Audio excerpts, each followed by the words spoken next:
জলাবদ্ধতা নিয়ে আলোচনা করতে এবার রাজধানীর মোহাম্মদপুর থেকে আমাদের সাথে যোগ দিয়েছেন নগর পরিকল্পনাবিদ হিশাম উদ্দিন চিশতি।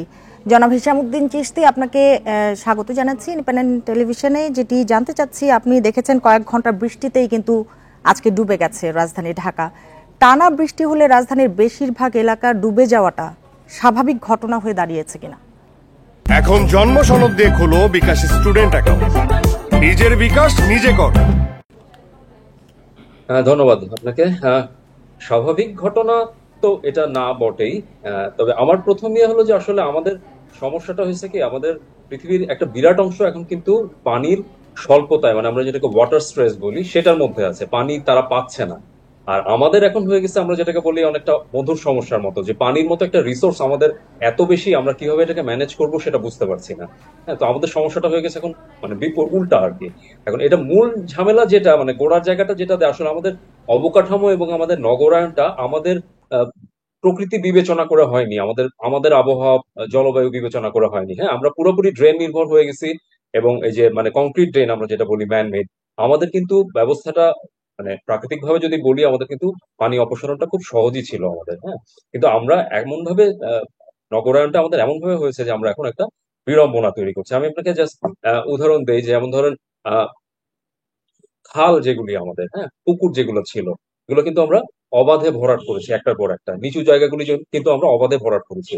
আচ্ছা, আমাদের খাল থেকে কি ধরনের জিনিস উদ্ধার হলো, এটা নিয়ে ঢাকা নর্থ সিটি কর্পোরেশন একটা আহ, আহ, ইয়া করেছিল, একটা প্রদর্শনী করেছিল, তাই না? মানে জুতা থেকে শুরু করে বিছানার তোষক বালি সবই পাওয়া গেছে খালের মধ্যে। হ্যাঁ? তো এইটা আমাদের আমাদের ওই জিনিসটা বুঝতে হবে, যে আমাদের ওই দৃষ্টিভঙ্গিটা পাল্টাতে হবে। শুধু আরো ড্রেন বানায় আরো প্রকল্প করে কিন্তু এটা সমস্যাটা সমাধান হবে না। এটাকে আমরা যেটা বলি যে ইন্টিগ্রেটেড ওয়াটার রিসোর্স ম্যানেজমেন্ট, মানে পানিটাকে আমরা একটা ঝামেলায় পরিণত করছি। হ্যাঁ, অথচ আমাদের এটা সবচেয়ে বড় রিসোর্স ছিল। তো ওই জায়গাটা একটা পরিবর্তন করতে হবে। পানিটাকে আমরা সম্পদ হিসেবে কিভাবে ব্যবহার করতে পারি, এবং এই যে মানে প্লেন্টি অফ ওয়াটার আমরা যেটা পাচ্ছি, নদীর পানি এবং বৃষ্টির পানি, এটাকে কিভাবে আহ, এবং এটার নানান রকম উপায় আছে। হ্যাঁ, তো এই ড্রেন, বলছিলেন জলাবদ্ধতার জন্য যে যে বিষয়গুলো আসলে দায়ী, সাধারণ মানুষের কি এক্ষেত্রে কিছু করার আছে? সরি একটু আরেকবার বলবেন। আপনি বলছিলেন যে জলাবদ্ধতার জন্য যে যে বিষয়গুলো দায়ী সে বিষয়ে আপনি বলছিলেন, এবং পানিটাকে কিভাবে রিসাইকেলিং করে কিভাবে ভালো কাজে আসলে ইউজ করা যায় ভালোভাবে। সেক্ষেত্রে সাধারণ মানুষের এক্ষেত্রে কিছু করার আছে কিনা?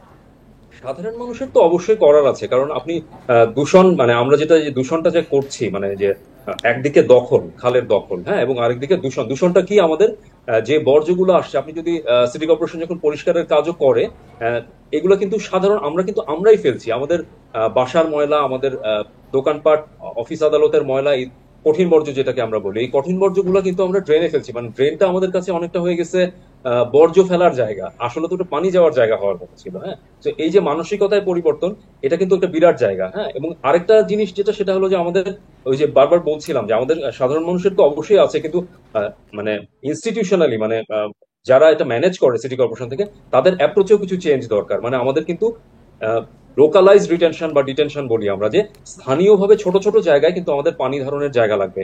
একদম এটা বিল্ডিং থেকে শুরু করতে হবে। মানে বিল্ডিং এ আমরা যেটা পানি ধারণ বলি, এত পানি তো আমরা ধারণ করতে পারবো না, বাট একটা সার্টেন অ্যামাউন্ট আমাদের বিল্ডিং লেভেলে ধারণ করতে হবে। তারপরে আমাদের এলাকা ভিত্তিক ধারণ করতে হবে, যেই কাজগুলি আসলে আমাদের আগে পুকুরগুলি করতো। আমাদের এখন আসলে হাতির ঝিলের মতো, আসলে আমাদের এখন মিনি হাতির ঝিল লাগবে। প্রতিটা এলাকায় আমরা আসলে যদি পানিটা ধরে রাখতে পারি, তাহলে এই পানিটা কিন্তু আমাদেরকে টেনে বালু নদী। সেক্ষেত্রে আপনি যেটি বললেন যে প্রশাসন বা সিটি কর্পোরেশনের তাদের কোনো গাফিলতি দেখেন কিনা আপনি? দুঃখিত, সরি, কার? সিটি কর্পোরেশন বা প্রশাসন যারা এটার জন্য দায়ী, তাদের কোনো গাফিলতি আপনি দেখেন কিনা?